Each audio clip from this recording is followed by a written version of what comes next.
Hi there, I'm Jim. I'm Dana. And I'm Claire. Let's talk teaching.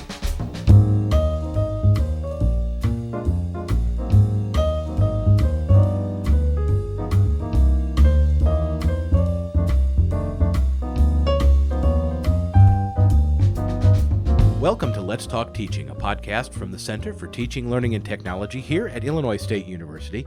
I'm Jim G. Joining me today, Dr. Dana Karraker, one of our coordinators here at CTLT. Hi, Dana. Hello. And our director, Dr. Claire LaMonica. Hey, Claire. Hi, Jim. So, Dana, in addition to doing faculty development here, you are also our coordinator for special events. And we are talking about an annual special event today. And can you believe we're actually talking about the 2020 Symposium? We've actually hit 2020. Wow. So what we want to talk about specifically about the symposium today is, we have a couple things. We want to talk about the theme, but we also want to talk about the call for proposals actually went out a few weeks ago now. Yes. And folks have until September 30th to submit a proposal. So, Dana, what's the theme and, what are we looking for? So the theme is intentional technologies, reclaiming our spaces. So that's a little bit. What does that mean? What does it mean exactly? Yeah, it's a little Obtuse? bit there. I couldn't think of the word. Well, to be fair, when we come up with our themes, and we were all in the meeting, we kind of workshop this. We want something that gives people an idea. We have a keynote speaker, and we'll talk about that person, I'm sure, as well. Mm-hmm. But it has to be broad enough to where people can kind of paint onto that what they want to bring to a conversation, a campus-wide conversation about teaching and learning, right? Right. So we do have technologies in our title, but it's plural, technologies. Right. Very broad definitions of that.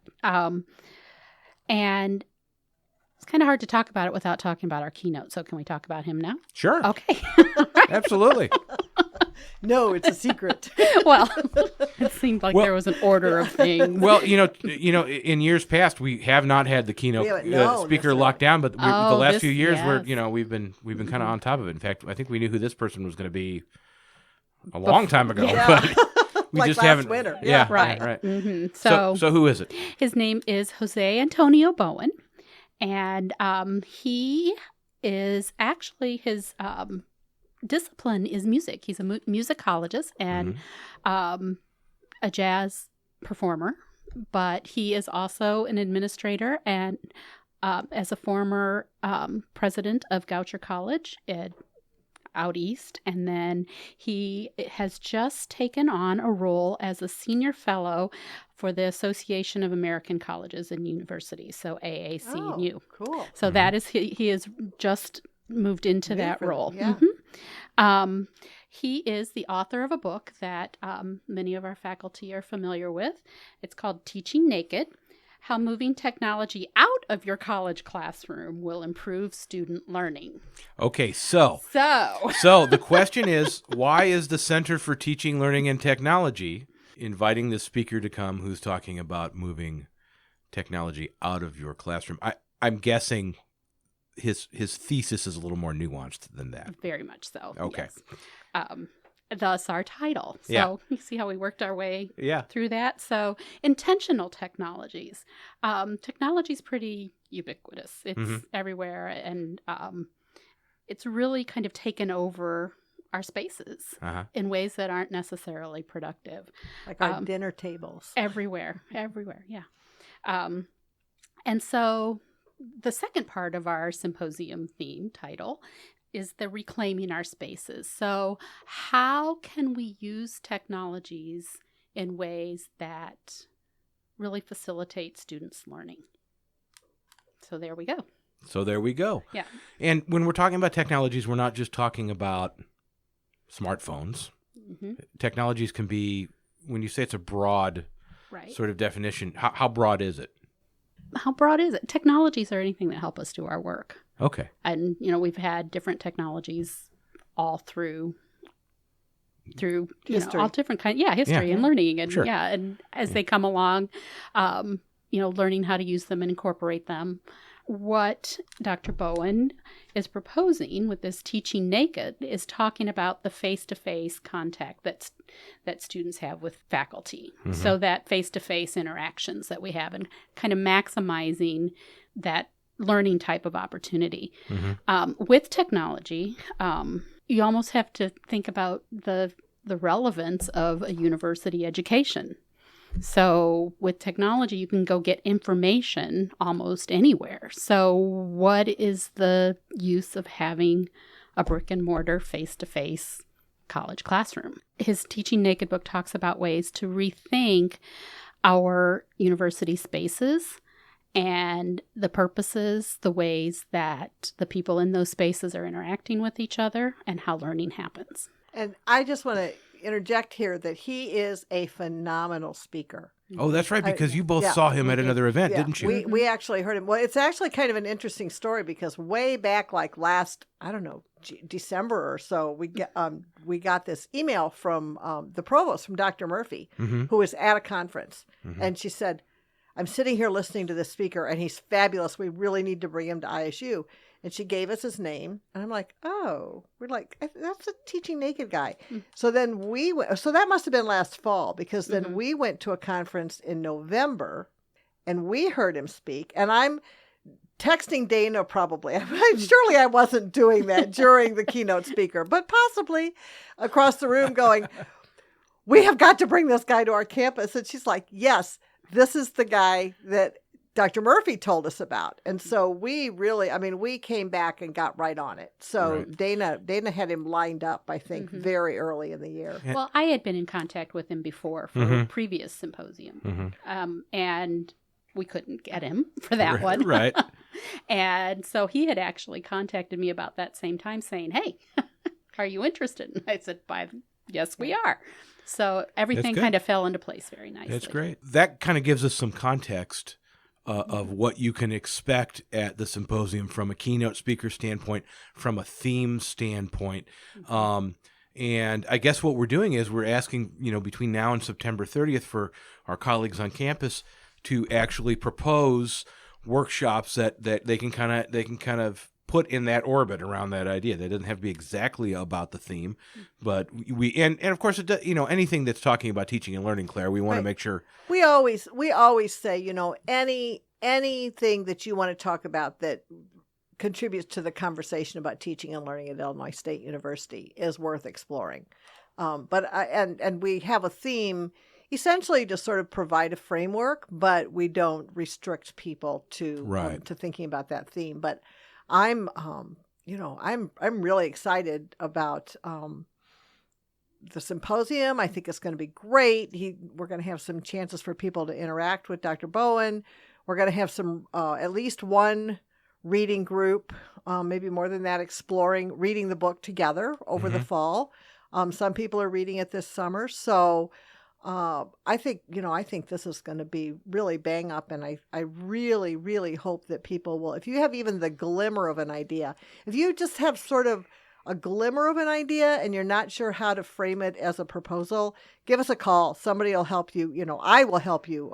Dana, Julianne, Mayuko. There's a lot of people around here. Oh, maybe even Jim, who can help people put together proposals. Sure. If you're just like, I kind of tried this thing in my class and it didn't really work, but I feel like it's got potential and I'd sort of like to talk about it. That's fine. We love that. And you can also, and we'll send people to our website at the appropriate time, but as part of the, on the same page, it has the link to the proposal form, because of course it's all online. There are also some sample proposals from years before. You'll know what questions you need to ask before you actually start filling it out and whatnot. There's a rubric. We practice what we preach around here. We have a rubric to evaluate proposals, which is something that we introduced a few years ago now. But you'll know what are the criteria and the standards for a successful proposal. Dana, that makes me think that when we're talking about such a broad definition for technologies, that there may be some what we would consider, I guess the phrase nowadays would be OG technologies, some old school technologies that people are finding new use for or finding success in bringing back in the class as well. So it's not just about cutting edge stuff, is it? Right. I think this theme is pretty broad. So there's a lot of possible proposals that would really even fit in with this. So one of Dr. Bowen's, he talks about a learning economy, which I'm trying to still wrap my head around. But so if we think about learning is a process, and it involves change, or transformation is a word we like to use around here. And then an economy is a system of interactions and exchanges. So if you think about a classroom and the interactions and exchanges that are taking place in there, and that the processes are to create this change, this learning change, he talks about in that learning economy, he comes up with this term he calls this the new 3 R's. So relationships, resilience, and reflection. And so something that instructors have to remember now is that what we're teaching in our classes right now is not going to be, we can't imagine what we're preparing our students for. Right. Because things are changing so much in terms of technologies, the world, and all that type of thing. So he proposes that that our education should really just give students a toolbox so that they can be prepared to solve complex problems that they can't even imagine yet. And he also talks about each discipline has a way of approaching problems in different ways. I come out of the School of Education. How do educators, how do teachers approach societal problems? And what is their role in that? How does a physicist do it? How do communication people do it? So you can see how this has very wide, broad implications. And Claire, that's kind of one of the great things about this symposium. It's a university-wide symposium. We like to say it's the largest conversation, one-day conversation, at least, about teaching and learning on the ISU campus. It's really a time when people come together and we cross those disciplinary silos. We talk about that, right? Yes. I when we get feedback on the symposium, one of the things that people always talk about is the opportunities that they've had to engage with faculty from other disciplines and to hear about what's going on in departments other than their own. So, even just hallway conversations with, I have neighbors on my block from, gosh, I don't know, probably Dana and I, probably 5 or 6 different university academic departments, and it's kind of the symposium is like it's like a neighborhood, with all these people crossing paths and having conversations. Okay.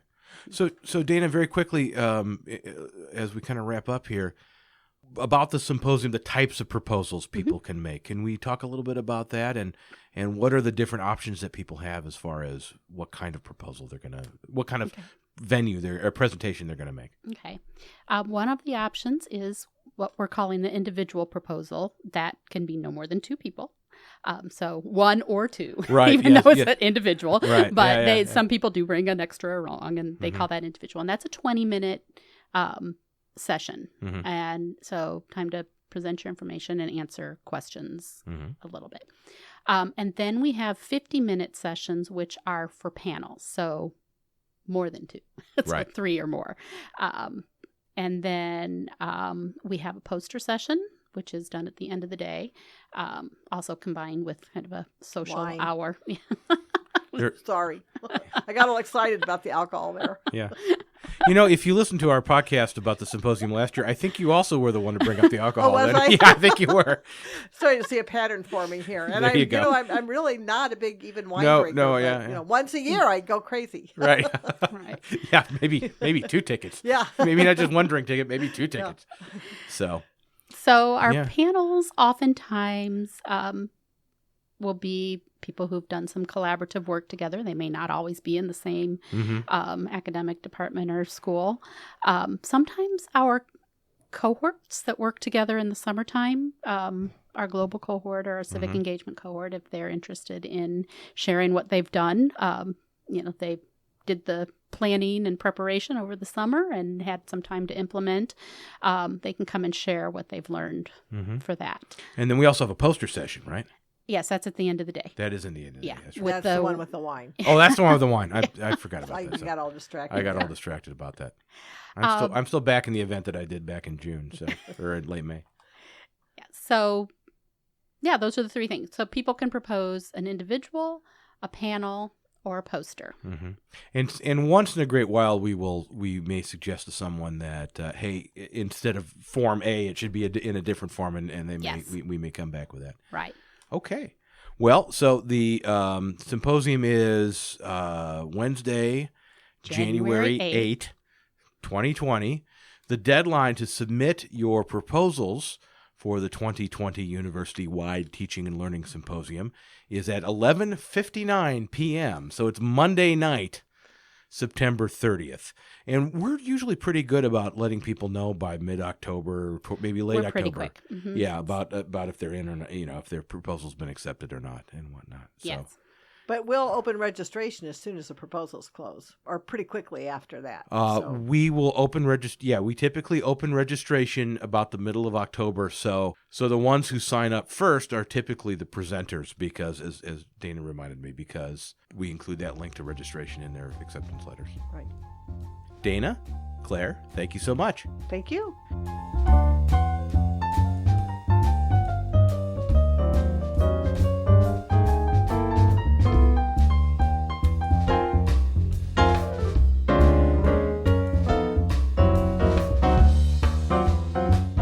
And that's all the time we have for this episode of Let's Talk Teaching. You can find out more about our Pokey Little podcast and, of course, about the university-wide Teaching and Learning Symposium and how to submit your proposals. Just go to our website, CTLT.IllinoisState.edu. Look at our beautifully redesigned homepage, and you will actually find links for the symposium and for our podcast right there on the homepage. For Dr. Dana Karraker, for Dr. Claire LaMonica, for all of my colleagues here at the Center for Teaching, Learning, and Technology, until we talk again, happy teaching.